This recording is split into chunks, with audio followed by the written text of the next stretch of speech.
Hello everyone, welcome to beamless education point. तो आप लोगों का इंतज़ार ख़त्म हो चुका है, क्योंकि अगर आप भी पैरामेडिकल में एडमिशन लेना चाहते हैं इन 8 कोर्सेस में, तो आपके लिए अटल बिहारी वाजपेयी मेडिकल यूनिवर्सिटी की साइट पर जो भी फॉर्म है वो आ चुका है। जिस फॉर्म में जितने भी आपके गवर्नमेंट कॉलेज हैं या फिर जो भी अटल बिहारी वाजपेयी मेडिकल यूनिवर्सिटी से एप्लीकेटेड हैं, उनमें आप अगर एडमिशन पाना चाहते हैं तो आपको ये फॉर्म फिल करना होगा।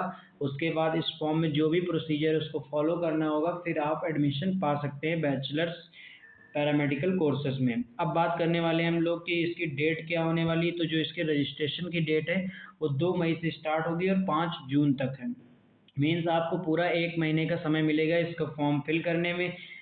फिर आपकी जो करेक्शन डेट है वो 30 मई से 5 जून तक है। तो 30 मई से 5 जून तक आपकी करेक्शन की डेट है। अगर आपके फॉर्म में कोई भी मिस्टेक हो जाता है तो आप 30 मई से लेके 5 जून तक मिस्टेक को अपने करेक्ट कर सकते हैं। फिर हम लोग बात करते हैं मेरिट डिक्लेरेशन की। तो मेरिट जो डिक्लेयर्ड होगी वो आपकी वेबसाइट पे अटल बिहारी वाजपेयी मेडिकल यूनिवर्सिटी की साइट पे डिक्लेयर्ड हो जाएगी।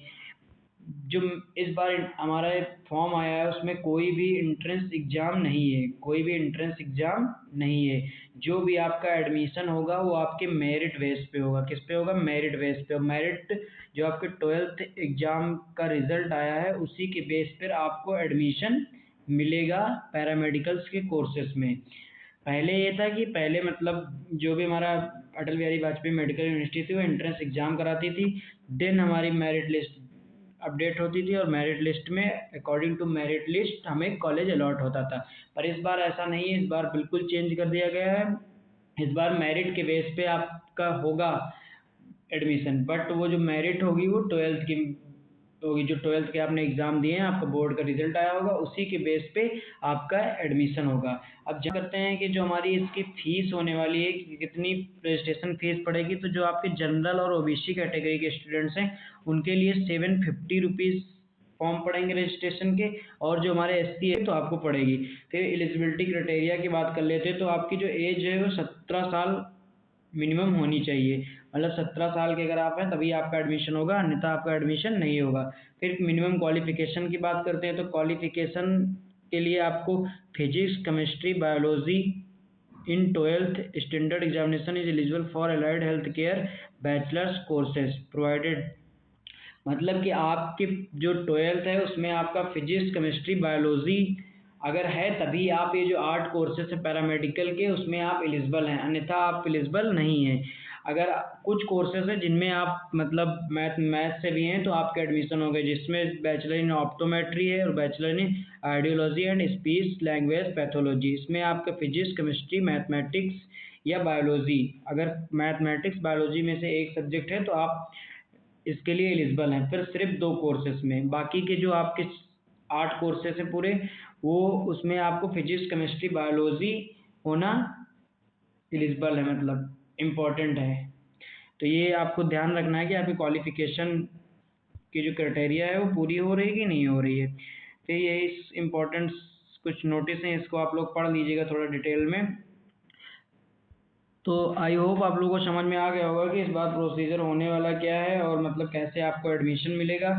तो सबसे पहले मेनली जो इस बार चेंज किया गया है वो यही चेंज किया गया है कि आप पहले जो होता था वो एंट्रेंस एग्ज़ाम के बेस पे होता था। किसके बेस पे? एंट्रेंस एग्ज़ाम के बेस पे होता था। एंट्रेंस एग्ज़ाम होगा तो होता था आपका, फिर मेरिट लिस्ट बनती थी, फिर आपका कॉलेज अलॉटमेंट होता था, काउंसलिंग होकर कॉलेज अलॉटमेंट होता था। और इस बार क्या है, आपके 12th के मार्क्स के बेस पे आपकी मेरिट लिस्ट बनेगी और उसी हिसाब से आपका कॉलेज अलॉटमेंट होगा। कॉलेज अलॉटमेंट होगा आपको दिखाते हैं अभी। आप ये पूरा प्रोसीजर रहने वाला है। जैसे कि आप पहले रजिस्ट्रेशन करेंगे, फिर आप जो आप आईडी है उसमें आप पर्सनल इन्फॉर्मेशन अपनी पूरी डालेंगे, जो भी मतलब आपका नाम है, पिताजी का नाम है या एज है आपकी। फिर एड्रेस फिल करेंगे। उसके बाद जो एजुकेशनल क्वालिफिकेशन जो भी आपने पढ़ाई कर रखी है उसके जितनी भी इंफॉर्मेशन है वो आप उस फॉर्म में फिल करेंगे। फिर photo and signature, photos upload करेंगे, सिग्नेचर आप अपलोड करेंगे अपनी। उसके बाद जो प्रीव्यू देखेंगे, एक बार आप देखेंगे कि आपने जो फॉर्म फिल किया है वो आपका फॉर्म सही से फिल हुआ, कोई मिस्टेक तो नहीं है। देन आप फीस सबमिट करेंगे और फाइनल सबमिशन देंगे फॉर्म को।